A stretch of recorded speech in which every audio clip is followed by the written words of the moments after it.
Hello viewers, welcome back to Suman TV. ఈ రోజు మనతో ఉన్నారు సర్టిఫైడ్ ఫైనాన్షియల్ ప్లానర్ అయిన లీలా రవికాంత్ గారు. ముఖ్యంగా బడ్జెట్ 2004 చూసుకున్నట్లయితే ఏ స్టాక్స్ అనేవి అనుకూలంగా ఉన్నాయి బై చేయడానికి కానీ, వాటి పరిస్థితి ఏంటి? ఈ అనాలిసిస్ అనేది సార్ ద్వారా విందాం. నమస్కారం సార్. సార్, ఈ 2024 బడ్జెట్ అనేది ఆల్రెడీ దాని గురించి ప్రీవియస్ ఎపిసోడ్‌లో మీరు డిస్కస్ చేసి దానికి సంబంధించిన ఓవరాల్ వ్యూ అనేది మాకు ఇవ్వడం జరిగింది. అయితే ఇందులో బెస్ట్ స్టాక్స్ అనేవి ఏ విధంగా ఉన్నాయి? లేకపోతే కొన్ని కొన్ని సిట్యుయేషన్స్ ఏవైతే ఉన్నాయో 20% ఫాల్ పేటీఎం గాని, లేకపోతే అదానికి సంబంధించిన ఎంటర్‌ప్రైజెస్ గాని, అలాగే అరబిందో ఫార్మా అండ్ పవర్‌కి సంబంధించిన స్టాక్స్ అనేవి ఉన్నాయి. ఇవి ఏ విధంగా ఉన్నాయి? వీటిలో ఏ విధంగా మనం ఇన్వెస్ట్‌మెంట్ అనే ప్రాసెస్‌లో ఎళ్ళొచ్చంటారు? దీని మీద మీ వ్యూ ఏంటి? గజం కేవలం రూ. 500తో 1210 గజాల భూమి కేవలం 6,00,000 మాత్రమే. మనం బడ్జెట్ గనుక తీసుకుంటే గనక అంటే బడ్జెట్‌ని యాజ్ ఎ ఈవెంట్ కింద తీసుకుంటే గనక, ఇప్పుడు మన ప్రస్తుత గవర్నమెంట్ ఎన్‌డీఏ గవర్నమెంట్ ఏదైతే ఉందో 2015 నుంచి ఇప్పటిదాకా మనకు చెప్తున్న ప్రతి బడ్జెట్‌లోనూ దాని గురించి చెప్తున్నయి ఏంటి అంటే ఫస్ట్ ఇన్‌ఫ్రాస్ట్రక్చర్ గురించి. రోడ్స్‌ని 4 టైమ్స్ పెంచాము.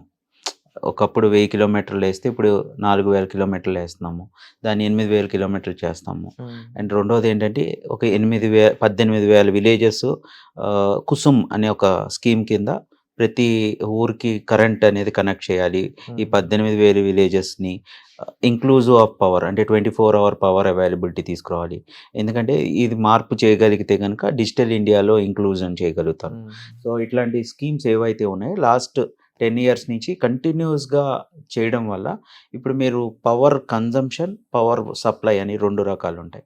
సో పవర్ కన్జంప్షన్ అనేది గ్రాడ్యుయల్‌గా ఇండియాలో పెరుగుతా వచ్చింది.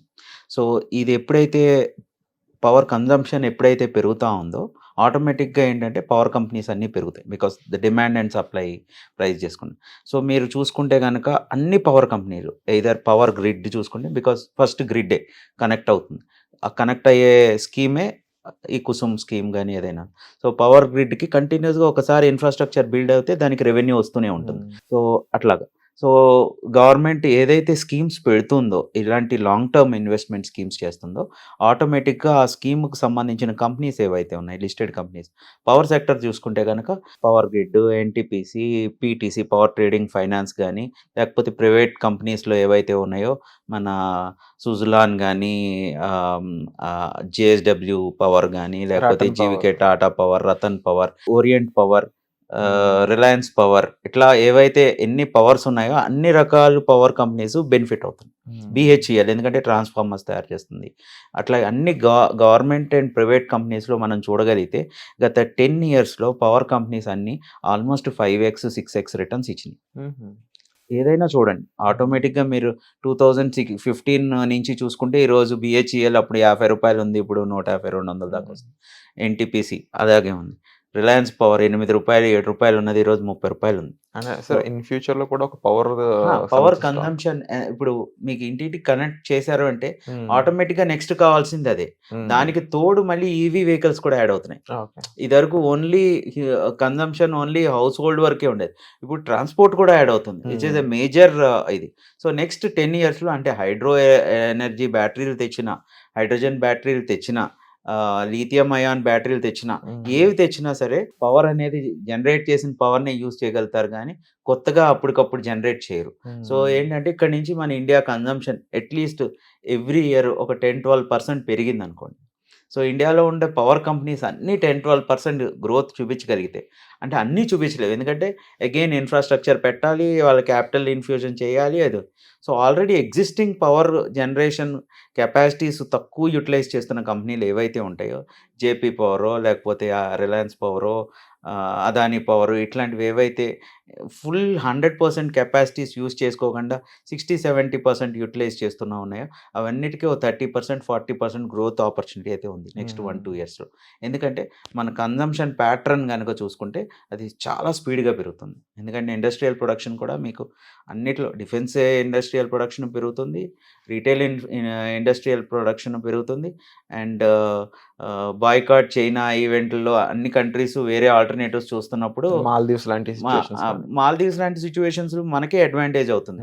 ఎందుకంటే చుట్టూ ఏదో న్యూస్ ఛానెల్స్‌కి అడ్వర్టైజ్‌మెంట్ తప్పించి అడ్వాంటేజ్ ఈజ్ టువర్డ్స్ ఇండియా. ఎందుకంటే చైనా ప్రాపగాండా అని చెప్పి వెస్ట్రన్ కంట్రీస్ కూడా వెళ్ళడం మానేస్తాయి. ఎందుకంటే and అట్స్ the same time that is a Muslim country అని ఆ ఫ్యాక్టర్ కూడా తీసుకుని మాల్దీవ్స్కే అది హానికరం. బట్ అక్కడున్న పార్టీస్ కానీ అక్కడున్న పబ్లిక్ ఏ రకంగా ఓటేశారు అనేది అక్కడున్న ఎక్కడైనా డబ్బులు మీడియా మిషనరీ ఏదైతే ఉందో దాని ఇన్ఫ్లుయెన్స్ మీదే జనాలు ఓటేస్తున్నాయి. సో ఆటోమేటిక్గా ఏమవుతుందంటే అక్కడ ఉన్న చిన్న పాపులేషన్ 10 lakh పాపులేషన్ అందరికీ తలా ₹1,00,000 వేస్తే ఓటేస్తాడు. సో అట్లాంటి కండిషన్లో జరిగిన ఎలక్షన్ కాబట్టి మనం ఏం చేయలేం. But at the same time అది లాంగ్ టర్మ్లో ఆ కంట్రీకి ఎఫెక్ట్ కానీ మనకేం ఎఫెక్ట్ ఉండదు. And at the same time India కూడా ఈసారి బడ్జెట్లో 20% మాల్దీవ్స్కి ఎప్పుడు ఇచ్చే సబ్సిడీస్ కట్ చేసింది. సో ఆ రకంగా చూసుకుంటే కూడా still gate damage to Maldives. దాన్నే ఇప్పుడు బంగ్లాదేశ్కి ఇస్తున్నారు, శ్రీలంకకి ఇస్తున్నారు, వీళ్ళకి ఆ డబ్బులన్నీ ఇటు మళ్ళిస్తున్నారు. సో ఆటోమేటిక్గా ఏంటంటే the impact is towards them. నష్టపోయేది ఆ కంట్రీస్. కాకపోతే ఏంటంటే ఆ కంట్రీస్లో ఇన్వెస్ట్ చేసిన మన ఇండియన్ టూరిస్ట్ కంపెనీస్ ఏమన్నా ఉంటే కనుక దాని యొక్క స్టాక్ ఎఫెక్ట్ అది. But at the same time ఇండియాలో టూరిజం బాగా పెరుగుతుంది కాబట్టి అంతగా ఎఫెక్ట్ ఉండదు. సో పవర్ సెక్టర్లో ఆ రకంగా బడ్జెట్ అల్లడిపోయింది. అలాగే ఇన్ఫ్రాస్ట్రక్చర్కి మొన్న బడ్జెట్లో 1,00,000 కోట్లు నిధి కూడా క్రియేట్ చేశారు. సో దీనివల్ల కూడా ఏంటంటే లాంగ్ టర్మ్ ఇన్ఫ్రాస్ట్రక్చర్ గోల్స్ అనేది కూడా చెప్పారు. 2047 India want to be a developed country, ఇన్ని రోడ్స్ కావాలి, ఇంత ఎయిర్పోర్ట్స్ ఇంత డెవలప్ చేద్దాం అనుకుంటున్నాము. ఇట్లా ఇన్ఫ్రాస్ట్రక్చర్లో చూసుకుంటే కనుక ఫస్ట్ వచ్చేది cement and steel, very basic requirement. ఆ తర్వాత ఇన్ఫ్రాస్ట్రక్చర్ కాంట్రాక్టర్స్ అంటే ఎల్ఎన్టీ కానీ ఏవన్నా ఆ కంపెనీలు వస్తాయి. ఆ తర్వాత మిగతా సబ్సిడరీ కంపెనీలు అన్నీ వస్తాయి. దానికి సంబంధించిన రోడ్లు కంప్లీట్ అయితే లైట్లు పెట్టాలి, ఈ బల్బులు పెట్టాలి, ఇవన్నీ కూడా వస్తాయి. సో ఫస్ట్ కావాల్సింది ఏంటంటే steel and cement sector next 3 years 4 years ఏదైతే సెగ్మెంట్ ఉందో వీటిల్లో ఇండియా గనక యాజ్ పర్ ప్లాన్డ్ బడ్జెట్లో చెప్పారో అదే జరిగితే కనుక ఇక్కడి నుంచి 3 times to 4 times పెరుగుతాయి మన సిమెంట్ కంపెనీలు కానీ స్టీల్ కంపెనీలు కానీ. అంటే అన్నీ చూసుకోవచ్చు, జేఎస్డబ్ల్యూ స్టీలే కానీ, సెయిల్ కానీ, టాటా స్టీల్ కానీ, ఇవన్నీ ఏ కంపెనీస్ అయితే ఉన్నాయో అలాగే సిమెంట్లో చాలా కంపెనీస్ ఉన్నాయి. ఇండియా సిమెంట్సే ఏవైతే ఇప్పుడు దాకా పెర్ఫామ్ చేయనివి కూడా నెక్స్ట్ 3 yearsలో సూపర్ పెర్ఫామ్ చేస్తాయి. భారతీయ సిమెంట్స్ లాంటివి కూడా అన్ని పెర్ఫామ్ చేస్తాయండి. ఎందుకంటే బికాస్ డిమాండ్ అండ్ సప్లైని ఎవరు ఆపలేరు, ఎకనామిక్ యాక్టివిటీని ఎవరు ఆపలేరు. Either it may be A political problem, but still demand and supply వల్ల ద కంపెనీ కొంచెం అన్నా గ్రో అయిపోద్ది, వద్దన్నా సరే గ్రో అవుతుంది. ఎందుకంటే డిమాండ్ ఆ రకంగా పెరిగినప్పుడు 30 to 40% పెరిగినప్పుడు భారతీయ సిమెంట్ ఏందో it had got political connectivity, వీళ్ళకి ఆల్రెడీ సెంట్రల్ గవర్నమెంట్లో ఉండే కనెక్ట్ ఉంటుంది కదా, మినిమం అయితే ఆ బిజినెస్ వచ్చేస్తుంది కదా. సో దాన్ని ఎవరు ఆపరు కదా. సో ఆల్రెడీ ఇచ్చిన కాంట్రాక్ట్స్ ఉంటాయి. సో ప్రైస్ రూపాయికి తక్కువ చేస్తానంటే ఎవరైనా ఇస్తారు. సో ఇవన్నీ ఫ్యాక్టర్స్ తీసుకుంటే కనుక సిమెంట్ అండ్ స్టీల్ ఇప్పుడు కనుక ఇన్వెస్ట్ చేసుకుంటే almost 3 times 4 times cement and steel కంపెనీల్లో నెక్స్ట్ 3-4 yearsలో సంపాదించవచ్చు ఉన్న పరిస్థితిలో.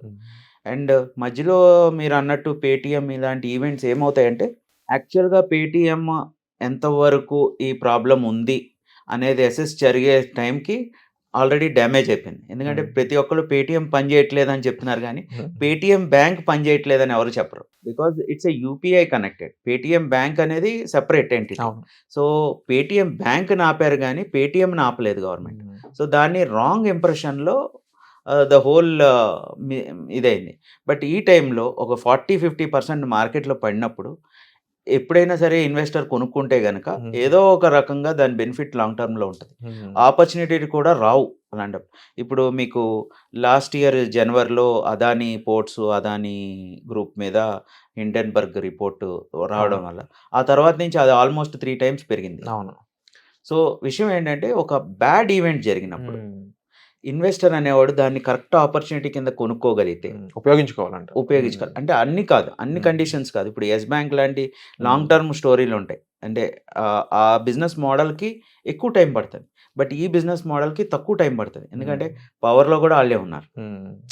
సో గవర్నమెంట్ సపోర్ట్ కూడా ఉంటుంది. At the same time banking 2008 నుంచి 14 వరకు మనం బ్యాంకింగ్ స్ట్రక్చర్ని ఎన్ని రకాలుగా హింసించాలో అన్ని రకాలుగా హింసించాం. సో దానికి లాంగ్ టర్మ్ ఇంప్రెషనే ఇప్పుడు దాకా మనం యెస్ బ్యాంక్ లాంటి స్టోరీలు చూస్తున్నాం. ఓకే. సో, అట్లాంటి దానికి టైం పడుతుంది. ఈవెన్ సుజలాన్ కూడా మీరు చూసుకుంటే 2018 నుంచి 2008, 10 నుంచి ఇప్పుడు దాకా పడిపోయింది. హ్మ్. ఇప్పుడు లాస్ట్ 1 ఇయర్‌లో గ్రోత్. అలాగే అప్పట్లో యూనిటెక్ స్టోరీ కూడా ఉండేది. మీకు ఐడియా ఉండుంటే 2008లో 2000 ఒక ఉంది. అది రూ. 2 నుంచి ఇప్పుడు రూ. 9 పెరిగింది. హ్మ్. సో, రూ. 2 నుంచి రూ. 9 పెరిగినప్పుడు ఎవరు పట్టుకోరు దాన్ని. అందరూ రూ. 9 దగ్గరికొస్తారు. అవును. డైరెక్ట్ పెరిగింది కదా! అని చెప్పి. పెరిగింది కదా! ఇంకా పెరిగిపోద్దేమో అని. హ్మ్. కానీ రూ. 2 నుంచి రూ. 9 అంటే 4 టైమ్స్ పెరిగిపోయింది. హ్మ్. సో, ఇంకా 4 నుంచి 6కెళ్ళాలంటే టైం పడతది. హ్మ్. సో, ఈ ఆపర్చునిటీ ఎప్పుడొస్తదంటే మేజర్ డ్యామేజ్ ఎక్కడైంది, ఆ కరెక్షన్‌లో ఎక్కడ కిందుంది, బాటమ్ ఎక్కడయింది అనేది తెలుసుకొని ఇన్వెస్ట్ చేస్తే గనక ఆటోమేటిక్‌గా అలాగే పేటీఎం కూడా ఇప్పుడు ఉన్న కండిషన్‌లో ఆల్మోస్ట్ 50% పడిపోయింది. ముందు 50% పడింది. ఇప్పుడు మళ్ళీ 50% పడిపోయింది. సో, దానికున్న బ్రాండ్ వాల్యూ ఏంటి, దానికున్న రీచ్ ఏంటి, దానికున్న యాక్సెప్టెన్స్ ఏంటి గ్రౌండ్ లెవెల్‌లో ఈరోజు కూడా పాల్గొనేటప్పుడు చాలామంది పేటీఎమ్మే వాడుతున్నారు. కూరగాయలోళ్ళు కూడా పేటీఎం మిషన్‌లే వాడుతున్నారు. సో, దానివల్ల ఏంటంటే ఈ కంపెనీకి ఎప్పుడైనా ఆ బ్రాండ్ వాల్యుయేషన్ ఉంటది. So, and it is asset light మోడల్‌లో ఉంది. దానికేమి పెద్దగా అసెట్ లేదు. At the same time it had got a huge brand presence across India. So, this correction is a short term అనే అనుకుంటా. లేదు అంటే ఎవరైనా పెద్ద ఇన్వెస్టర్ వచ్చి దాన్ని మన దగ్గర నుంచి కాకుండా క్యాప్చర్ చేసి పెట్టుకుంటారు. ఎందుకంటే that's where the opportunity is there in big Paytm. Fish game అనొచ్చు. అంటే అనొచ్చు. ఎందుకంటే ఇప్పుడు రీసెంట్‌గా లిస్ట్ అయిన జియో ఉంది. జియో ఫైనాన్స్. వాళ్ళకి ఒక మంచి ఆపర్చునిటీ.